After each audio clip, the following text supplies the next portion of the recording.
Hello and welcome back to Conquest Creations. In this video, you're going to join me while I travel 2,000 kilometers just to play some Middle Earth strategy battle game. Now you might be wondering why I'm traveling so far just to play some games of basically Warhammer. And well, the reason is I haven't played in a tournament in quite a while. It's been several months now, and the next tournament coming up in the Melbourne calendar is actually one that I'm hosting myself called Battle Hardened. But that means if I'm hosting the tournament, I'm not playing in it. And I just want a chance to get a solid weekend of wargaming in. Now, I've got a mate, Sean, who you guys will have seen a heap on the channel. Hey, I'm Sean Rosado. Today I'll be playing Thranduil's Hall, looking at a hero heavy list with... But unfortunately, he moved up to Brisbane like a traitor. And he's running a 1,000 point tournament the weekend before the tournament that I'm running.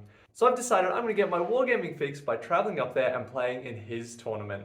Now, this was a very last minute decision. I bought my plane tickets a little bit over a week out from the tournament, and I haven't decided on my army list yet. Now, I have a pretty extensive collection of Middle Earth from playing in tournaments for 8 years, but 1,000 points is still very big, so that definitely limits what I can choose. I got out all my armies that could reach 1,000 points to make some decisions. Now, the first one that I pulled out was my Thorin's company. Thorin, with his 12 dwarf friends, so the 13 dwarves plus Bilbo and Gandalf, is 1,000 points on the dot. This is an absolute favorite army of mine, but over the past few months, I've had to accept that this army just is not good in the game. It's really, really difficult to use, and especially with some objective scenarios, it's very challenging to win. If I'm going to travel all this way, I don't want to take an army list that I know isn't going to do very well, so I decided to put them aside. The next army that I pulled out is my all 3D printed Azog's Legion. This is Azog, a whole bunch of warriors, a big troll brute, and some berserkers. Now this is a very, very solid army list, but I think the way that I've built it is a little bit one-dimensional to play. Azog is just a super powerful hero who's going to go in and kill everything, and it's just a horde of troops with a troll. There's definitely several things that I'll add to this army to make it a lot more fun to play, like the warbats and the ogres, but for now, I've decided not to take this one. Now next in my collection, I pulled out my Rivendell. There's actually a lot of options when it comes to Rivendell. The great thing is I've got a bunch of heroes painted up, and these heroes are worth a bunch of points, so I'm easily going to be able to get to 1,000 if I take enough heroes. Now I've got a decent amount of troops, but for 1,000 points it's definitely on the lighter side. There's still a few different ways I can build this Rivendell army. The first one that I think would be a really cool theme is Elrond's family. This would be Elrond, his twin sons Elladan and Elrohir, and Arwen. I'd also probably throw in a captain or maybe Eristor, and then take as many elves as I could fit in. The problem is we're still relatively low models here, maxing out at about 40. Now, my next idea that had a similar problem to Elrond's family was taking some members from the Fellowship. This is a green alliance, and you've got a bunch of great options here. Aragorn, Boromir, Legolas, Gimli are all great inclusions, and they could easily tie in. This would allow me to have more heroes that are really, really powerful, but it's still going to be low model count. Next, I pulled out my Numenorians to add them in. I decided if I could go with Gil-galad allied with the Numenorians, all of a sudden I've got 12 more painted troops than I could fit in, and that is going to be a lot. This one kind of irked me a little bit, because I feel like if I'm going to be playing the last alliance at 1,000 points, I really want Elendil and Isildur as well, instead of just a Numenorian captain, because it feels like a little bit of a token inclusion if I don't have the big named heroes. And at 1,000 points, you've got the points for it, so I may as well. The problem is, I don't have Elendil and Isildur painted up on horse. So I've sidelined that one as well. Another fun way of playing Rivendell would be to ally in my most recent army, my Khazad-dûm. Now it's not quite done yet, which is a problem because the tournament's just a bit over a week away, but this would have a really, really solid front line. It could be Khazad-guard, who could be upgraded to be Hearthguard from Durin so they get burly, backed up by some Elven Spearmen. This would make one of the best shield wall crackers in the whole entire game. It would be able to punch through absolutely everything. But the problem that we're running into with all these Rivendell builds is it's going to be low model count. And I've still got a lot of dwarves to paint if I want to take this one. I've also been enjoying doing my dwarves really slowly and spending my time on them, so I don't want to rush the paint job right at the end and have a couple ugly models standing out from an otherwise really nicely painted army in my opinion. Now, the next army that I pulled out had the absolute opposite problem of Rivendell, and that was my Goblin Town. At 1,000 points, I can bring 120 models. It's absolutely insane. There's no problem with low model count here. But the problem is, over several years of playing with this army, it's slowly gotten more and more damaged. And really what I need to do is get all of the models, rebase all of them, fix all the broken ones, and go and touch up all the paint jobs. With 120 models, that's just not going to happen in a bit over a week. So it's not going to be Goblin Town. Now, another great option would be my Moria army. This is the army that I've played the most and had the most tournament success with. But I haven't actually played it in several years now. It's just been on display at a Warhammer store. So I've decided not to play this one because even though it's the army that I've done the best with, I'm super out of practice with it. If I do some weird allies, I could have played a lot of other armies, like my Mordor mixed with my Serpent Horde, my Army of Thrall mixed with my Rivendell or my Khazad-dûm, or a couple other options. But I decided that the best option is going to be my Isengard army. These guys are an absolute classic army. I've got so many comments on why they're painted green, and I absolutely love them. This army is led by Saruman, Shaku, and a captain. I've also got a drummer in there, and every single warband slot is completely full, meaning that we're maxing out our numbers for the heroes in this army. The final list is something like this. We've got Saruman on horse with Grima. Now, Grima's gonna be a very big deal in the army. Every time an enemy hero calls a heroic action within 6 inches of him, it costs him 2 might instead of 1. Saruman just has a big phalanx of Uruk-hai with a banner bearer and a troll, as well as 2 berserkers. Next, we've got a captain who has the all-important demo team. The demo team is a really big deal in this army. At the start of the combat phase, one of the siege crew must take a courage test. If they pass, they can then roll on the demolition table. On a 1, it's a dud. On a 2 through 5, it does d6 wounds to all models, friendly and enemy, within 2 inches of it. And on a 6, it's 2d6 wounds instead. This is the big punch in my army. Now, I really want to get a lot of value out of it because it's my main method for dealing with big heroes. He's also got some more warriors as well as a couple more berserkers. I also have an Uruk-hai drummer who's an independent hero, and Shaku on Warg with a shield. He's got 8 crossbows and a couple more warriors and a berserker. The berserkers in this army are really just there to hold objectives with their courage 7, while Shaku is great for punching back at heroes. Every time an enemy hero makes a strike at him but fails to wound, he gets to do a strength 4 hit back at them. The problem is all these models that you can see here come up to 875 points, not quite 1,000. So that means that I need to paint a troll and 1 extra berserker. With a bit over a week, I reckon I've got plenty of time to do a pretty good job on them.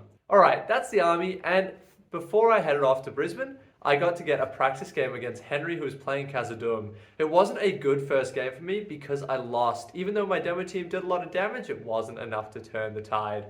And then it was time to get on a plane and fly up to Brisbane. Roughly 2,000 kilometers, a 2-hour flight, and Sean was there to pick me up at the end. And on my first day there, which was the Thursday before the tournament, Sean and I decided that we would get a game in with our tournament armies because he was playing in the tournament as well. Sean, what are we about to do? Get fucked. That's what we're gonna do. 1,000 point bat rep for the old noobs. Alright, and a practice game with this tournament army. He took his Gondor army, and if you want to see how that practice game went, well, it's going to be a battle report over on his channel, The Last Alliance of Noobs and Men. I managed to play 2 more games that day, bringing my total amount of games for the trip at the end of day 1 to 3. Now, at this stage, I still hadn't painted my troll. I was supposed to do it before I left, but had run out of time. So, I got to paint the troll from Sean's very picturesque painting desk. With that done, I got to play another game with my army, making it 3 practice games with a 1,000 point list. I played against an absolutely hectic army that was Burdur, and it was either 10 or 11 half trolls. Absolute madness. I must admit, going into this game, I thought it was going to be an easy win, but this army was actually really dangerous and did a lot of damage. If it wasn't for the demo team forcing them to spread out, I think I would have been in a lot of trouble here. But I got the win. I did manage to get another game in on Friday, bringing the total up to 5 so far, and the tournament hasn't even started yet. And on Saturday morning, Sean and I headed to Irresistible Force where the tournament was being held, and I got my first round opponent. I went up against Saxon, who was playing the Blackgate Open's Legendary Legion. He had 2 Mordor Troll Chieftains and an absolute horde of Morannons. We were playing Seize the Prize, where you have to run to the middle and pick up an objective. This was actually really good for me because if he has to run to the middle, he has to run towards my bomb team. Both of us had drummers, so we both drummed and marched on turn 1, meaning we could go a huge 12 inches each, so we got into the action straight away. This was a good matchup for the Urukai because the Fight 4 really did a number on the Mirandans Fight 3, and Saxon made the big mistake of putting the 2 Troll Chieftains next to each other one turn, so my bomb was able to walk in and blow them both up. From there, I was able to grab the objective, and my troops were just able to outperform his troops, leading me to a comfortable win. A good way to start the tournament. Now, game 2, I was playing Reconnoiter against Matt, and Matt was playing an absolutely awesome list. It was the Fellowship allied with Rivendell. He had Aragorn, Boromir, and Legolas all on horse, as well as Glorfindel, Arwen, and then Gildor and Glorian with some Noldor and Exiles. He had 5 Rivendell Knights in the list. It was super low model count, coming in at about 20, maybe 22, and it had a lot of might. In Reconnoiter, we have to march across the board and try to get off our opponent's board edge while stopping them from getting off your own. And Matt made the very unfortunate error of putting Glorfindel, Aragorn, and Boromir all in next to each other. In his priority, he charged into some of my Urukai who he thought were exposed, but my bomb team was able to march in. I got the 6 on the demolition table, so I did 2d6 wounds to each of them, meaning that I killed a total of 10 points of might in one explosion. After that, the spine of Matty's army was broken, and while his troops still did a lot of damage, still managed to break me, I was able to comfortably win from there. I did honestly get pretty lucky with some priority rolls to get off the board, but that Dorm team really broke his army. I'm absolutely terrified of what would have happened if I'd failed that demolition, because with the amount of damage he did while losing 500 points in one turn, he would have absolutely wrecked me if they had managed to stay standing. But if there's a demo team on the table, always spread out your heroes. This game was pretty quick because he had a relatively low model count army, so I got to go around and watch some of the other games. I got to see Assault on Lothlorien vs Return of the King, Kharn versus the Dark Powers of Dol Guldur, Mordor fighting Mordor, Rivendell Knights go up against Gondor, Moria and Angmar go up against Moria, Mordor versus Harad, Azog's Legion versus Gondor, and Mordor versus Easterlings. It was really weird. At this 20-player tournament, which is a bit on the smaller side, there were 5 good armies and 15 evil armies. Now I talked to Sean, I said, is Brisbane just an evil place? And he said that this was pretty unusual, but I'm not convinced. Maybe they just hate good armies up there. And that led me into game 3, where I was going up against Jarek's Rivendell Knights. Rivendell Knights are definitely a scary army because they've got a lot of movement and a lot of shooting. I was unfortunately on a table that I had played on before. Now, Grima in this matchup was absolutely essential. Because you have to spend 2 points of might for heroic action, it meant that Jarek could only call 3 heroic moves in this game. He had Thranduil, Elrond, and Glorfindel, and because if they call 1, they're down to 1 might, they can no longer call a second one.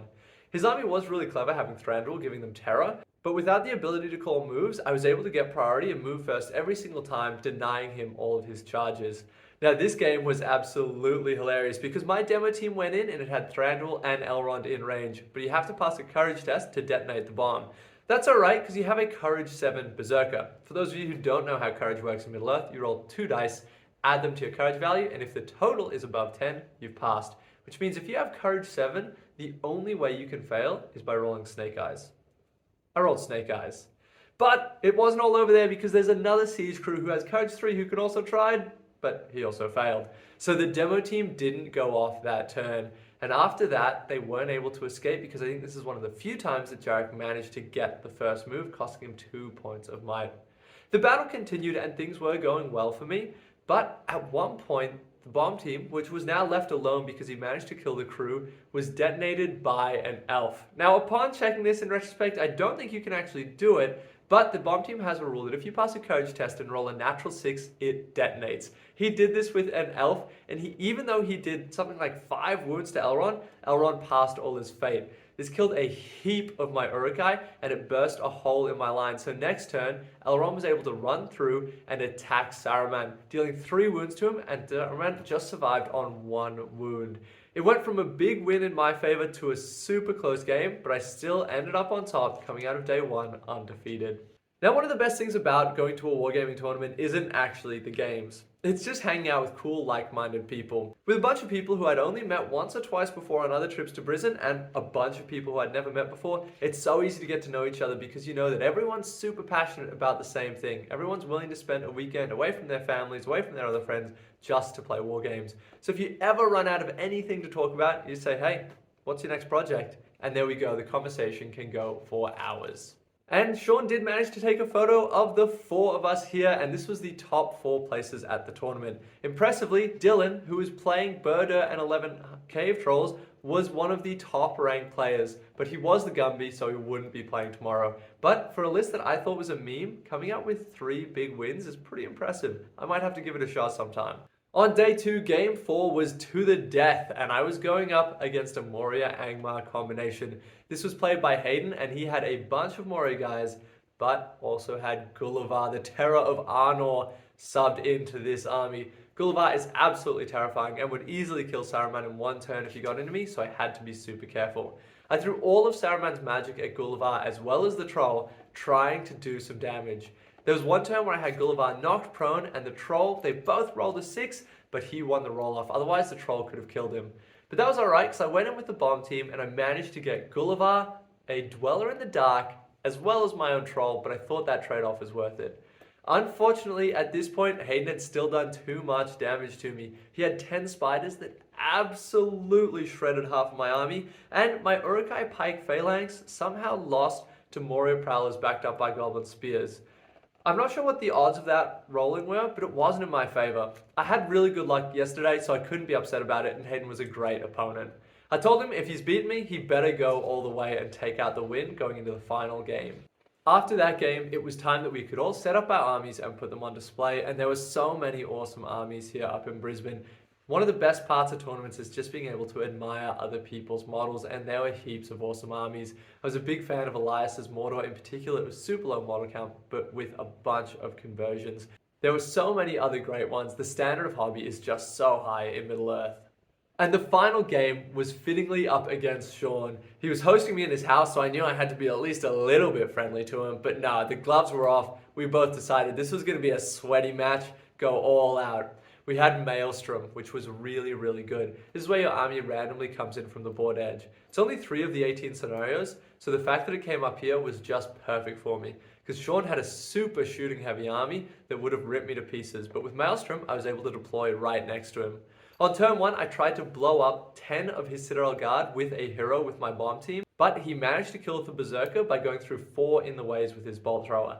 I hate those bolt throwers. A couple turns later, I did manage to blow up and kill 5 of his Citadel Guards as well as a hero, so I still got good value out of it. The rest of my army went up against his army, and overall, his army just underperformed.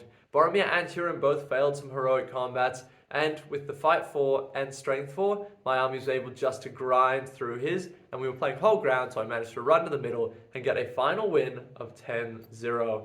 That put me on 4 wins and 1 loss for the tournament, which I was pretty happy with. And after that, it was time for the ceremony. I thought I was in for a chance to podium here, but unfortunately, I ended up coming 4th place. Hayden Rose, who defeated me in round 4, came 3rd place, so I think it's fitting that he went in above me. The 2nd place army was the Grand Army of the South with the Mumak War Leader. I didn't get a chance to play against it, but Sean did, and he said it absolutely trampled through his army. And the overall winner was the Dragon Emperor of Rune leading his Easterlings. Now, the Dragon Emperor has been really, really good, so it's not a big surprise to a lot of people to see him at the top of a tournament.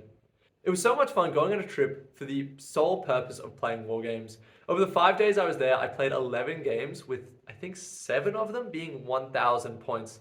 There was countless hours of games, and Sean and I just sat around talking about Middle Earth all day. Honestly, could not have been better. I met so many great people up there, and it really highlights to me how important this game is to me. I've made so many friends, and friends that I'll know for life just by playing these games. It's really awesome what Games Workshop has been able to make with their games. The last game that I played for the trip was against Elias, and it became a battle report on the last alliance of Noobs and Men. And honestly, of all of the games that I've played for the past year, My dear, movement is done. What has happened, Jacob? Well... Oh, it's bad! Oh, it's really bad! It's so bad! Courage to Hey. luckily a battle report as well on the Last Alliance of Noobs and Men. It's out now and definitely worth checking out if you just want to see what a group of guys hanging out having fun is like. Thanks for watching this video. I traveled 2,000 kilometers to play Middle Earth. Was it worth it? Absolutely. I want to do it again as soon as possible. Thanks for watching, and until next time, have a good one.